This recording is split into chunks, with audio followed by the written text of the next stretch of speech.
Kembali di Anyus Pagi bersama saya Yasmina Tania dan rekan saya Bremana Tenaya. Pemirsa, atribut kampanye pasangan calon nomor urut 3 Ganjar Pranowo Mahfud MD hilang saat kunjungan Cawapres Mahfud MD ke Banten pada Rabu lalu. Tim pemenangan nasional Ganjar Mahfud mendesak Bawaslu untuk menyelidiki hilangnya atribut kampanye tersebut.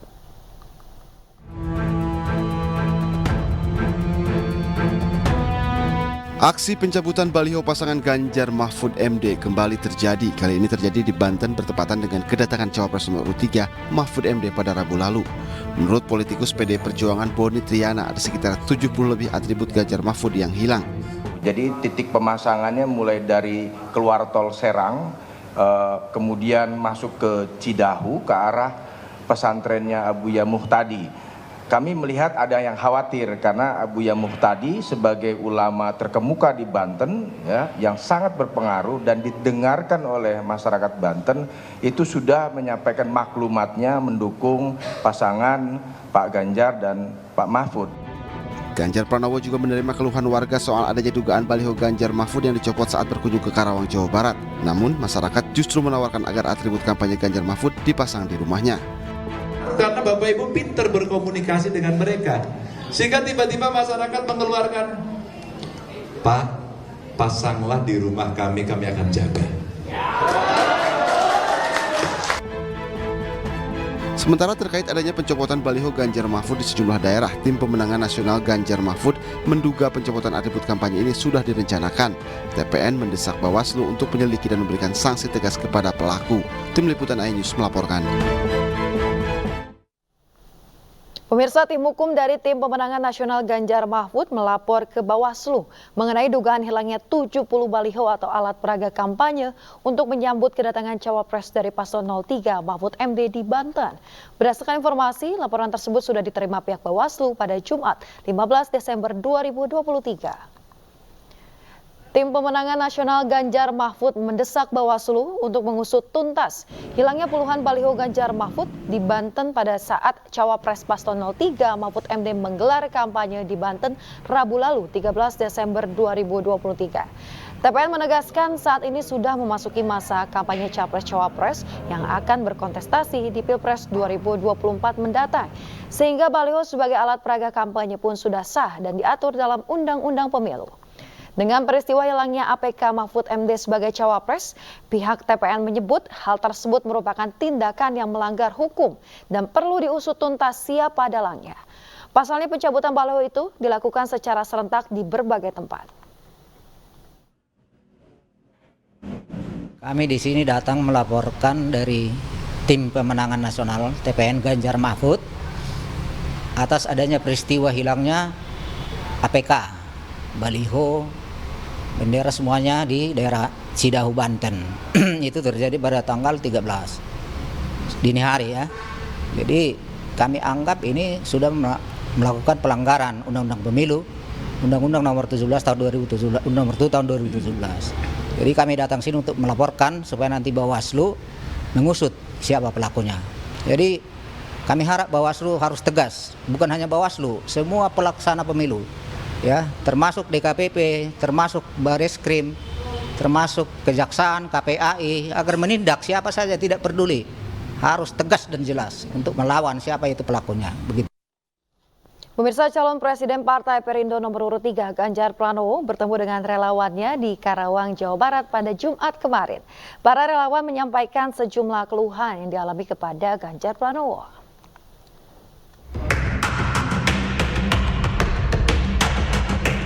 Calon Presiden Partai Perindo nomor urut 3 Ganjar Pranowo bertemu dengan relawan di Karawang, Jawa Barat. Ganjar mendengarkan keluhan warga selama ini, salah satunya soal dugaan pungli di lapangan pekerjaan. Tidak hanya mendengar keluhan warga, Ganjar juga memberikan solusi di mana pemerintah menjembatani perusahaan berkoordinasi dengan sekolah-sekolah demi menjaring potensi tenaga kerja terbaik dan menutup celah praktek sogokan. Bahasanya sama katanya, nyogok. Kok betul-betul emang benar? Sedikit ada pengalaman bahwa memang menyiapkannya mesti dari awal. Satu, membuat kebijakan, kedua ada sekolahnya, ketiga menggandengkan dengan perusahaan.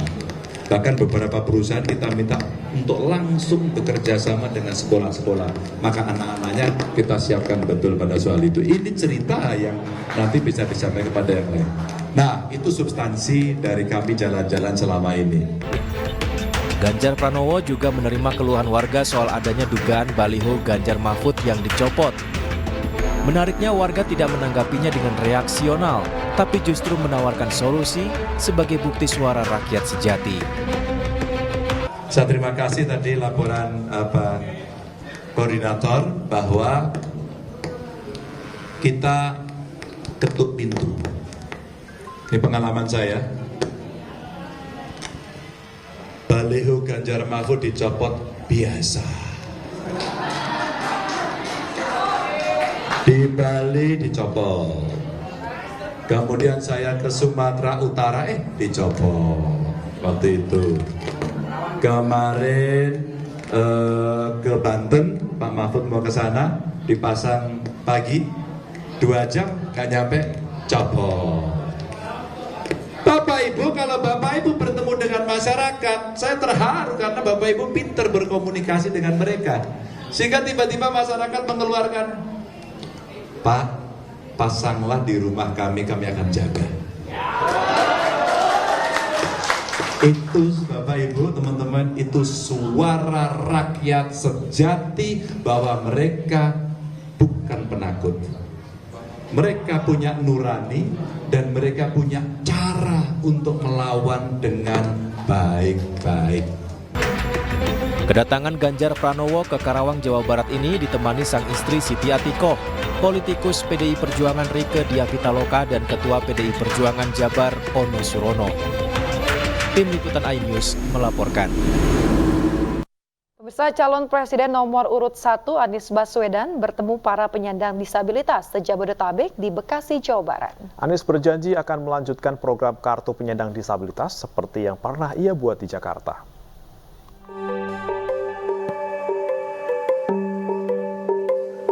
Calon Presiden nomor urut 1 Anies Baswedan menyapa ratusan penyandang disabilitas dalam acara diskusi santai di Gedung Islamic Center Bekasi, Jawa Barat. Di hadapan para penyandang disabilitas, Anies berjanji akan memfokuskan 4 kelompok yang perlu perhatian lebih, di antaranya kaum difabel, lansia, anak-anak dan perempuan, khususnya ibu hamil. Anies juga berjanji akan melanjutkan program kartu penyandang disabilitas seperti yang pernah ia buat di Jakarta, yakni berupa bantuan tunai, subsidi pangan, dan transportasi umum gratis. Khusus pada penyandang disabilitas, dalam diskusi tadi mereka menyampaikan agar kebijakan-kebijakan yang dikerjakan di Jakarta supaya ditingkatkan ke tingkat nasional karena mereka merasakan manfaatnya. Misalnya KPDJ, Kartu Penyandang Disabilitas Jakarta. Selain itu, Anies juga berjanji akan menyediakan tempat tinggal atau perumahan yang ramah disabilitas. Dari Bekasi, Jawa Barat, Muharlin Zulkarnain, iNews melaporkan. Pemirsa, sejumlah pihak mengkritisi program makan siang dan susu gratis yang akan dilaksanakan Prabowo Gibran jika terpilih menjadi presiden di 2024. Sebab program itu disebut menelan biaya 1 triliun rupiah per hari untuk 82,9 juta jiwa.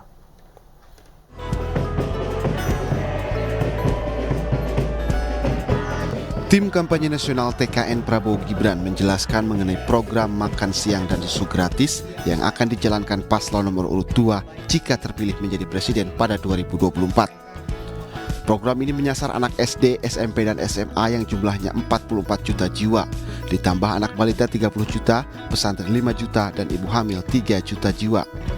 Sehingga total masyarakat penerima program makan siang dan susu gratis mencapai 82,9 juta jiwa. Untuk menjalankan program makan siang gratis membutuhkan biaya 1 triliun rupiah per hari atau sekitar 300 triliun rupiah per tahun. Anggaran fantastis untuk makan siang gratis mendapat kritikan dari sejumlah pihak, sebab penggunaan dana yang sangat besar akan mengorbankan anggaran untuk program dan sektor lainnya yang lebih prioritas. Sejumlah pihak menilai kebutuhan untuk infrastruktur pendidikan lebih dibutuhkan para siswa dibandingkan dengan makan siang yang tidak realistis. Program makan siang dan susu gratis serta bantuan gizi menjadi salah satu program andalan yang digagas Prabowo Gibran. Program tersebut menjadi salah satu dari 8 program hasil terbaik dan cepat yang dianggap akan memberikan dampak langsung kepada masyarakat dan dampak jangka panjang kepada negara. Tim Liputan iNews melaporkan. Demi menjaga kondusivitas selama pemilu, relawan Prabowo Gibran menginstruksikan jajarannya untuk menangkal berita hoaks yang marak beredar pasca debat Capres. Ya, pemirsa, relawan Pandawa 5 memastikan berada di garda terdepan untuk menangkal informasi negatif dan hoaks kepada pasangan Capres nomor urut 2 Prabowo Gibran. Hal itu jadi proyeksi utama dalam rapat konsolidasi bersama simpatisan relawan dan juga 9 parpol koalisi pendukung di Banjarmasin, Kalimantan Selatan. Selain bisa memancing keributan, dampak berita hoaks juga dapat memecah belah umat dan juga menodai demokrasi di tanah air. Relawan juga akan turun ke jalan memberikan edukasi ke masyarakat terkait bahaya berita hoaks. Ini sangat bisa memicu keributan dengan hoaks-hoaks ini nih. Mempecah belah umat, apalagi jangan sampai membawa sebuah ideologi itu tidaklah. Sudahlah, kita ini satu bangsa yang terbalut dalam sebuah negara Indonesia. NKRI itu udah harga mati seperti itu. Inilah pesta demokrasi, makanya Pak Prabowo selalu meminta kepada para pendukungnya kita sambut pesta demokrasi ini dengan gembira. Ribuan pendaftar kelompok penyelenggara pemungutan suara atau KPPS dari 6 desa menjalani pemeriksaan kesehatan di Puskesmas Semboro, Jember, Jawa Timur. Hal itu guna mengetahui kondisi kesehatan sebelum menjadi anggota KPPS.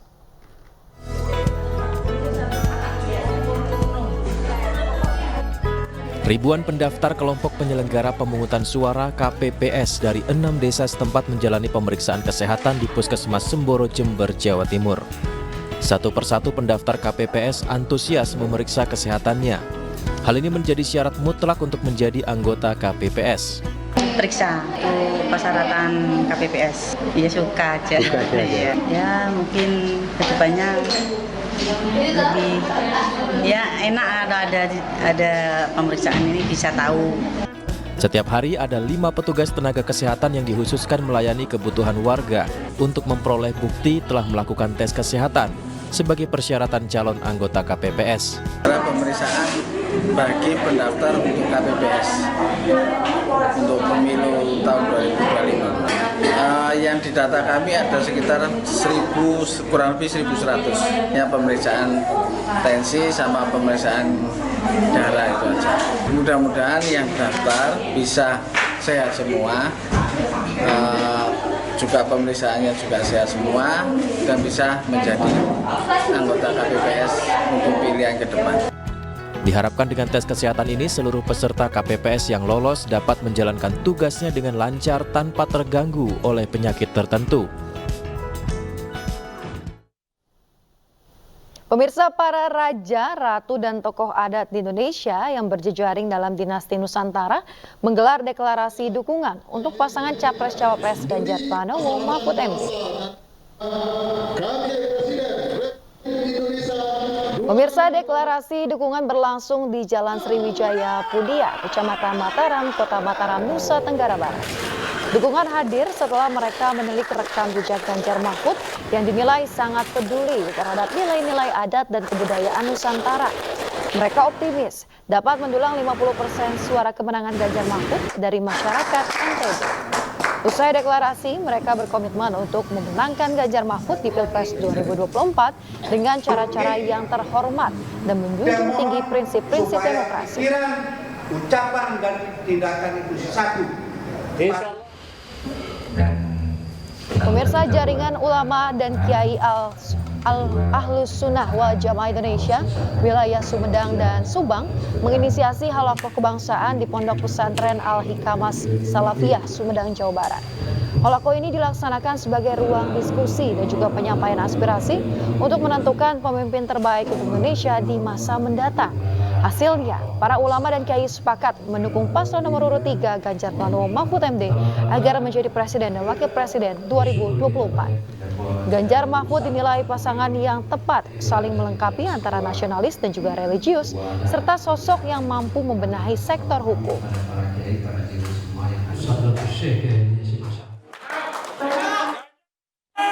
Pemirsa, senior muda Gerakan Mahasiswa Kristen Indonesia atau GMKI dan pemuda Kristen pendukung Ganjar Mahfud mendeklarasikan dukungan mereka pada pasangan Capres-Cawapres nomor urut 3 tersebut. Deklarasi berlangsung di Gedung Juang 45, Menteng, Jakarta Pusat. Mereka berkomitmen untuk memenangkan Ganjar Mahfud dengan mengajak, membina, dan juga mempersiapkan pemuda-pemudi Kristen di 116 titik di Indonesia. Konsolidasi dukungan akan dilakukan kepada pimpinan-pimpinan gereja dan juga pimpinan umat Kristen di daerah-daerah kecil.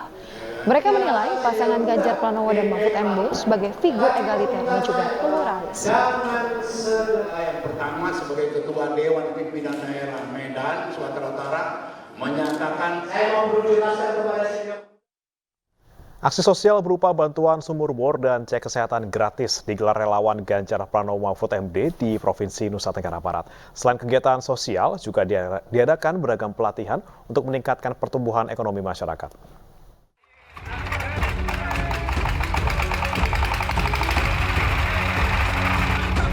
Relawan Ganjar Pranowo Mahfud MD kembali melakukan aksi kemanusiaan dengan program yang dirasakan langsung oleh masyarakat. Kali ini kegiatan berlangsung di Desa Mertak, Kecamatan Pujut, Lombok Tengah, Nusa Tenggara Barat, berupa bantuan sumur bor yang menjadi solusi efektif bagi warga mendapatkan air bersih.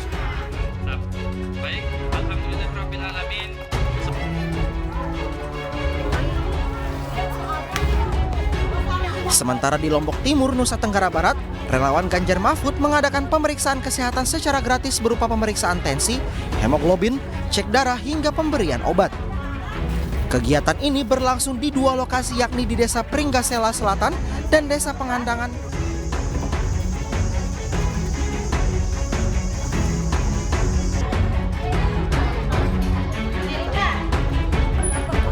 Sedangkan di Lombok Barat, Nusa Tenggara Barat, relawan Ganjar Mahfud menggelar pelatihan pembuatan kue bawang dan home industry. Pelatihan yang berlangsung di Desa Nyangget, Kecamatan Batu Layar, mengajak generasi muda terjun ke dunia usaha sejak dini, kreatif, dan meningkatkan pertumbuhan ekonomi masyarakat.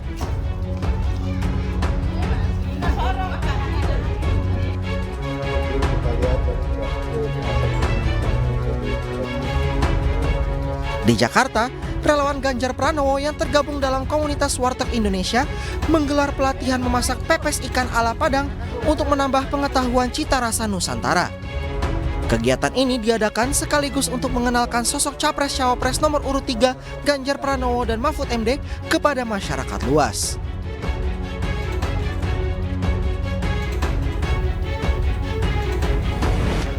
Dalam upaya memajukan peran wanita sebagai penggerak ekonomi keluarga, Gerakan Ekonomi Sandi Uno for Ganjar Temanggung, Jawa Tengah menggelar pelatihan kewirausahaan dengan fokus pada pembuatan cuci piring. Dalam kegiatan yang berlangsung di Balai Pertemuan Desa Karanggedong, Kecamatan Ngadirejo ini, masyarakat juga menyuarakan dukungan untuk pasangan Ganjar Mahfud dalam Pilpres 2024.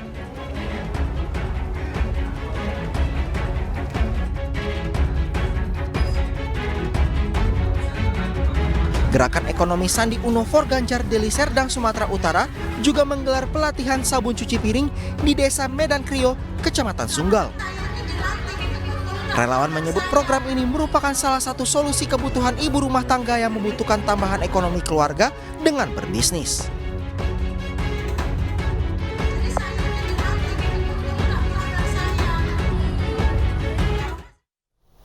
Pemirsa, Dewan Pimpinan Wilayah Sumatera Utara bersama Dewan Pimpinan Daerah Kepulauan Nias menggelar konsolidasi guna pemenangan Partai Perindo pada pemilu 2024 mendatang. BIMTEK juga digelar oleh Partai Perindo di Palembang guna meraih target suara 2 digit di semua tingkatan.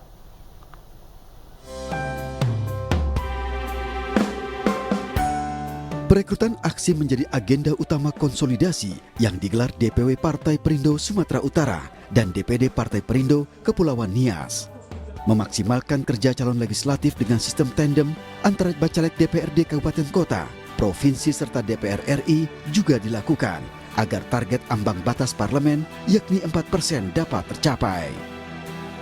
Kami semua dikuatkan, banyak informasi berharga yang diberikan kepada kami, dan tentunya harapan kami ini bisa berguna bagi kami untuk turun di lapangan memastikan Perindo akan menang di tahun 2024. Sementara itu, Partai Perindo Sumatera Selatan bersinergi dengan KPU Provinsi Sumatera Selatan gelar BIMTEK Instruksi Saksi TPS untuk wilayah Sumatera Selatan di Palembang.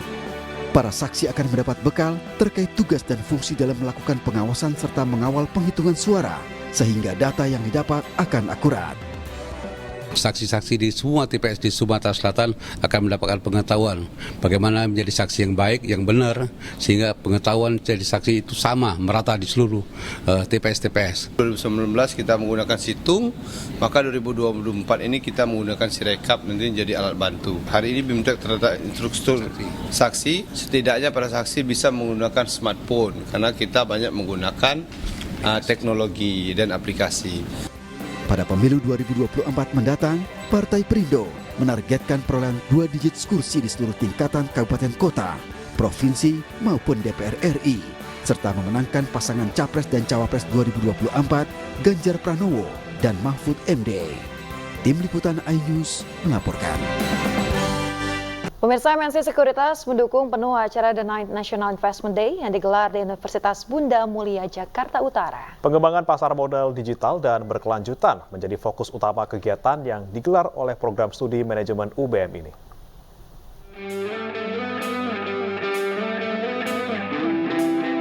Sebagai wujud komitmen dalam memajukan perkembangan pasar modal Indonesia, MNC Sekuritas mendukung penuh penyelenggaraan acara The 9th National Investment Day yang diselenggarakan di Universitas Bunda Mulia, Jakarta. Mengusung tema Competing in Digital Era Strategic Investment Trends and Innovation, ajang ini sekaligus selebrasi ulang tahun Galeri Investasi Bursa Efek Indonesia di Universitas Bunda Mulia yang ke-10. Ini juga satu bentuk kerjasama lanjutan antara unit usaha MNC Capital yaitu MNC Sekuritas terkait dengan galeri investasi, dan bersama-sama dengan Bursa Efek Indonesia kita memiliki galeri investasi di UBM ini. Pada kegiatan ini para mahasiswa dapat belajar memahami dan memilih investasi yang tepat.